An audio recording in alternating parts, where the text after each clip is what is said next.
ডিডাপ কর্তৃক আয়োজিত পূর্ব নির্ধারিত প্রোগ্রাম আজকের এই ডেস্টিনির মাঠে আমরা একত্রিত হতে পেরেছি। সেজন্য সে মহান রব্বুল আলমিনের দরবারে কালেমাত শুকর আদায় করছি, আলহামদুলিল্লাহ। আলহামদুলিল্লাহ।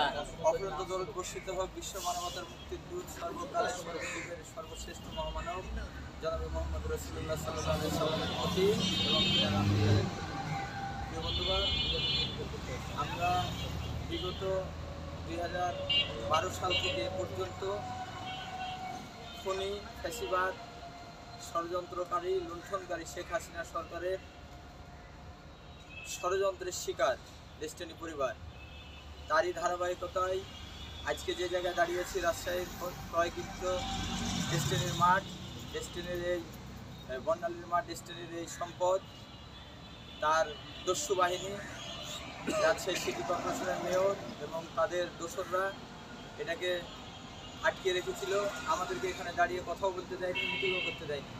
আল্লাহ তাআলার কাছে আমরা কৃতজ্ঞতা প্রকাশ করছি এবং শুকরিয়া আদায় করছি যে মহান রব্বুল আলামিন তিনি আমাদেরকে আবারও সেই প্রাণপণ মুহূর্ত এনে দিয়েছেন।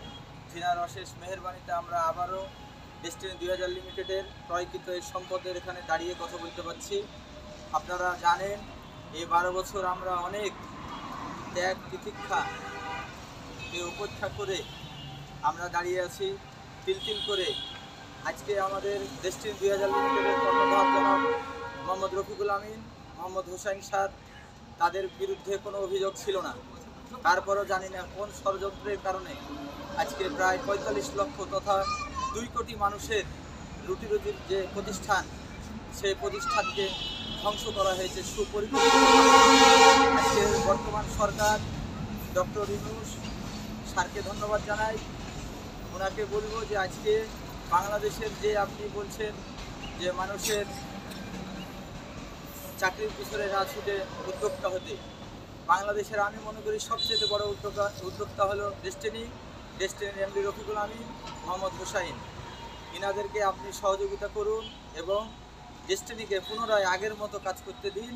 দেখবেন সারা বাংলাদেশে 2 কোটি না, আমার বিশ্বাস প্রায় 5 কোটি লোকের কর্মসংস্থান খুব অচিরেই সম্ভব এই কোম্পানির মাধ্যমে। তাই বাংলাদেশকে বেকার মুক্ত করতে চাইলে ডেস্টিনির বিকল্প আমি দেখছি না, ডেস্টিনির বিকল্প নাই। এই ডেস্টিনির মাধ্যমেই আজকে 2012 সাল থেকে আমরা প্রত্যেকের কষ্টে জর্জরিত। লক্ষ লক্ষ টাকা এই কোম্পানিতে বিনিয়োগ করার পরেও অনেকেই মারা গেছে, অনেকেই আমরা মানুষের কাছে লাঞ্ছিত হই। তাই সরকারের কাছে উদাত্ত আহ্বান জানাবো, আপনি রাষ্ট্রীয়ভাবে আমাদের সম্পদগুলো আমাদের এমডি জনাব মোহাম্মদ রফিকুল আমিন, চেয়ারম্যান মোহাম্মদ হোসাইন স্যারের হাতে বুঝিয়ে দিন।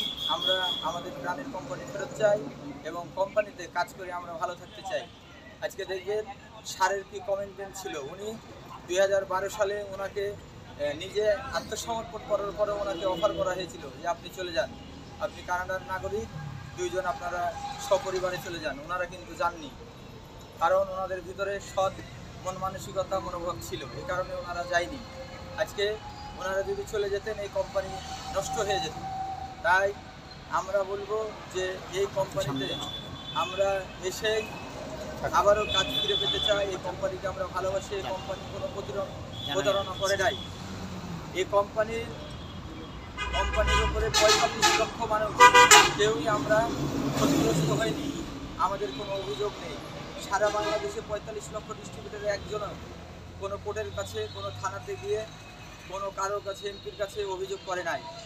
তাই আমরা বলবো আমাদের কোম্পানিকে ষড়যন্ত্র করে ধ্বংস করার জন্যেই, এই কোম্পানির সম্পদগুলোকে আত্মসাৎ করার জন্য উদ্দেশ্য প্রণীত হয়েই এই কোম্পানিকে বন্ধ করার পায়তারা করা হয়েছিল।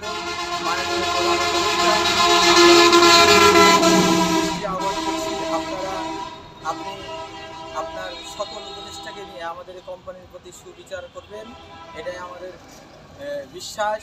এবং আমরা ন্যায় বিচার পেয়েছি বলেই আজকে আমাদের এমডি স্যার, চেয়ারম্যান স্যার মুক্ত বাতাসে ঘুরে বেড়াচ্ছে। আজকে আমাদের কোম্পানিকে যদি চালু করে দেওয়া হয়, আমরা আবার পূর্বের সম্মান ফিরে পাবো, বাংলাদেশ ফিরে পাবে লক্ষ লক্ষ মানুষের কর্মসংস্থান। তাই আমি আমার কথা আমাদের প্রাণপ্রিয় গুরু, এমএলএমের গুরু এমডি জনাব রফিকুল আমিন স্যার, জনাব আলহাজ মোহাম্মদ হোসাইন স্যারের নেক হায়াত, সুস্থতা কামনা করছি এবং তাদেরকে আল্লাহ তাআলা আরও ভালো রাখুন। আমরা আমাদের প্রতিষ্ঠানে আবারও কর্মফেরত পাবো এই আশাবাদ ব্যক্ত করে আমার কথা শেষ করছি। আসসালামু আলাইকুম ওয়া রাহমাতুল্লাহ। একটু ই করেন না আপনারা, থাকে এক এক করে আবার কথা বলেন। স্যার যে কথা বলেন কিছু